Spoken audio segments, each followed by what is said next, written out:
Hello, sir. Hi. How are you? Fine, you? Very nice to meet you. Nice to meet you too. Thank you for talking to us. He arrived a little late at a location we were only told about an hour before. A week now. A week. Yeah. Carles Puigdemont, champion of true democracy or a rebellious criminal. He was here to tell us, but on the condition we'd call him Mr. President.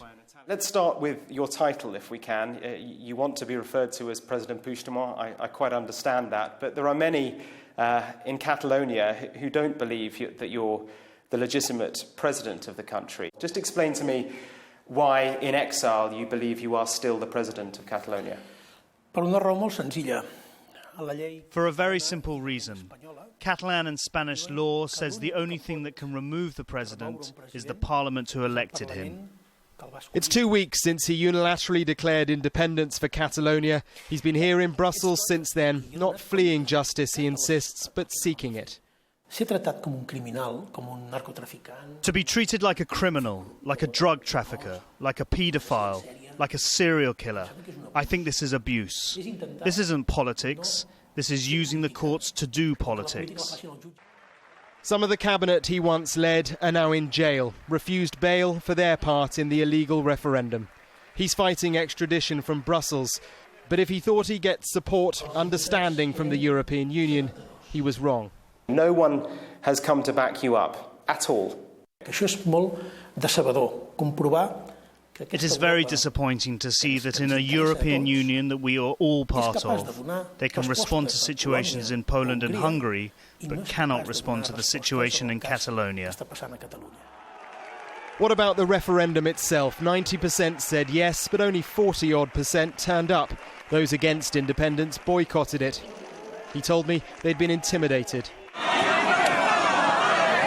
The Spanish police violence on October the 1st was roundly condemned, but since then, outside the region at least, sympathy for independence has waned. One of your justifications for wanting independence is that you are a persecuted people. The Rohingyas are persecuted. The Catalonians are not really persecuted, are they? It depends. It depends. Is Catalan language equal to Spanish language? No. No. Are the Catalan parliament powers protected? No. In the past few weeks, uncertainty has prompted well over 2,000 companies to move their HQs out of Catalonia.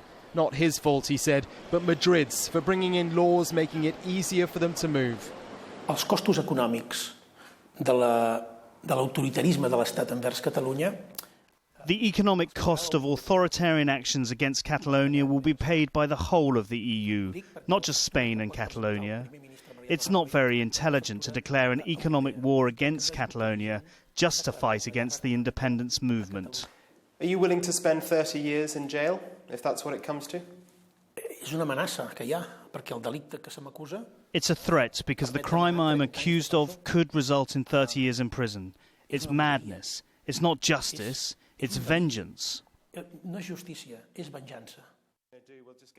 The election is 6 weeks away. He says he'll fight it from here somehow, and he'll respect the result. He's not so sure Madrid will if he wins. Mark Stone, Sky News in Brussels.